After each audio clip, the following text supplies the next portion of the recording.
जो दुष्ट लोग होते हैं वह कठोरता से नहीं मानते हैं।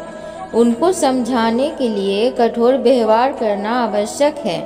अगर समझाने मात्र से दुष्ट समझ जाते तो बांसुरी बजाने वाला कभी महाभारत नहीं होने देता। व्यक्ति को सदैव बुराई से बचकर रहना चाहिए। अगर कोई बुरा कर्म करता है तो वह कर्म उसको अपने जीवन में भोगना ही पड़ता है। जिस प्रकार बछिया झुंड में भी अपने माँ को ढूंढ लेती है, वैसे ही कर्म का फल आपको हजारों के भीड़ में भी ढूंढ लेगा। श्री कृष्ण जगत के स्वामी हैं। वह कण कण में निवास करते हैं। छोटे से छोटे जीव के हृदय में ईश्वर का वास होता है। उस जीव को कष्ट का अनुभव होना ईश्वर को कष्ट का अनुभव कराता है। अर्थात किसी जीव को कष्ट देकर अपने ईश्वर को खुश कैसे देख सकते हैं। कृष्ण अपने भक्तों को कर्म का मार्ग दिखाना चाहते हैं। वह कहते हैं, अपने कर्म समाज के प्रति और मानव कल्याण के प्रति केंद्रित करते हुए करो। बाकी फल की चिंता मत करो। उन सभी कर्मों को मुझे समर्पित करो। इस मार्ग को अपनाकर तुम मुझे प्राप्त कर सकते हो। मेरे प्रेम का भागीदार बन सकते हो। जो कृष्ण का दास हो जाता है वह अपने आराध्य से ऐसे दिन न दिखाने की कामना करता है जिससे उसमें कभी गुरूर न आ जाए। वह तो अपने कृष्ण का सेवक बनकर ही जीवन सफल बनाना चाहता है। मनुष्य का मन सदैव से चंचल रहा है। इस मन की चंचलता ने मनुष्य को पथभ्रष्ट तथा मार्ग से विचलित करने में कोई कसर नहीं छोड़ी। जो व्यक्ति अपने मन को नियंत्रण में नहीं रखता वह धीरे धीरे स्वयं का शत्रु बन जाता है। ज़्यादा हंसने और बोलने वाला व्यक्ति अगर चुप हो जाए तो मान लेना वह भीतर से टूट चुका है। जिस व्यक्ति के पास संतुष्टि नहीं है उसे कितना भी मिल जाए वह असंतुष्ट ही रहेगा। जिंदगी में भरोसा एक ऐसी चीज है जिसे प्राप्त करना वर्षों की मेहनत के समान है। फिर भी यह प्राप्त हो या नहीं यह भाग्य पर निर्भर करता है, किंतु भरोसे को तोड़कर पुनः प्राप्त करना यह संभव नहीं है। इसलिए जिंदगी में अवसरों का आनंद सदैव लें, लेकिन भरोसे को कभी टूटने ना दें। प्रेम में कोई वियोग नहीं होता। प्रेम ही अंतिम योग है, अंतिम मिलन है।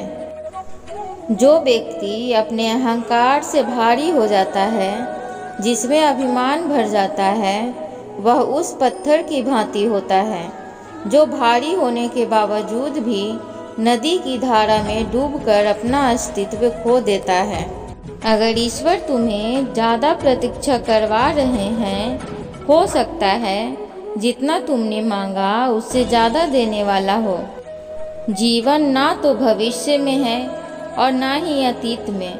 जीवन तो बस इस पल में है, केवल और केवल इस पल में। मैं विधाता होकर भी विधि के विधान को नहीं टाल सका। मेरी चाह राधा थी और चाहती मुझको मीरा थी, पर मैं हो रुक्मणी का गया। मतलब जो विधाता के खेल में होता है उसी का फल हमें मिलता है। विधि के विधान को स्वयं ईश्वर भी नहीं टाल सकते। जिस प्रकार राधा से कृष्ण निश्चल भाव से प्रेम करते थे, प्रेमिका के भाव में मीरा कृष्ण को पति मानती थी, मगर विधि के विधान में रुक्मिणी का साथ लिखा था, जिसे स्वयं विधाता भी नहीं टाल सके। खाली हाथ आए, खाली हाथ वापस चले जाओगे। आज तुम्हारा है, कल किसी और का था, परसों किसी और का होगा। तुम जिसे अपना समझकर मगन हो रहे हो, बस यही प्रसन्नता तुम्हारे दुखों का मूल्य कारण है। श्री कृष्ण कहते हैं, आत्मा शाश्वत सत्य है, यह अजय है, अमर है।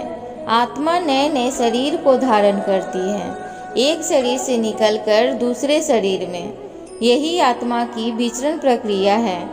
इस आत्मा को ना तो किसी शस्त्र से काटा जा सकता है, ना ही अग्नि इसे जला सकती है।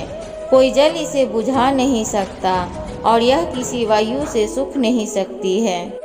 श्री कृष्ण कहते हैं, मैं सभी प्राणियों को समान रूप से देखता हूँ। ना कोई मुझे कम प्रिय है और ना ही अधिक, लेकिन जो मेरी प्रेम पूर्वक आराधना करते हैं वह मेरे भीतर रहते हैं और मैं उनके जीवन में आता हूँ। जिस व्यक्ति में अहंकार, मैं और मेरा का भाव समाप्त हो जाता है, कुछ पाने की लालसा नहीं होती, वह परम शांति को प्राप्त करता है। उसे भगवान ईश्वर की शरण प्राप्त होती है।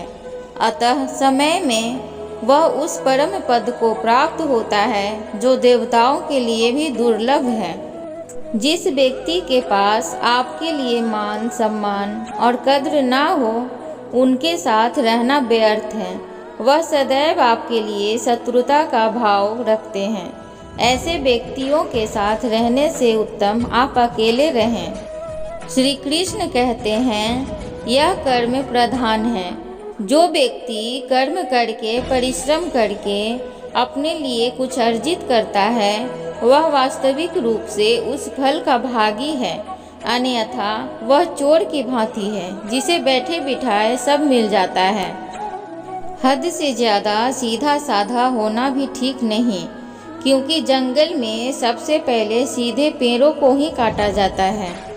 श्री कृष्ण कहते हैं, जिंदगी के इस रन में खुद ही कृष्ण, खुद ही अर्जुन बनना पड़ता है। रोज अपना ही सारथी बनकर जीवन के महाभारत से लड़ना पड़ता है। राधे राधे दोस्तों, ये जीवन का सत्य है। जीवन मिला है तो तकलीफ़ें तो होंगी ही, वरना मरने के बाद जलने तक का एहसास नहीं होता है। तो प्लीज़ अच्छी लगी होगी तो लाइक, शेयर, सब्सक्राइब ज़रूर करें।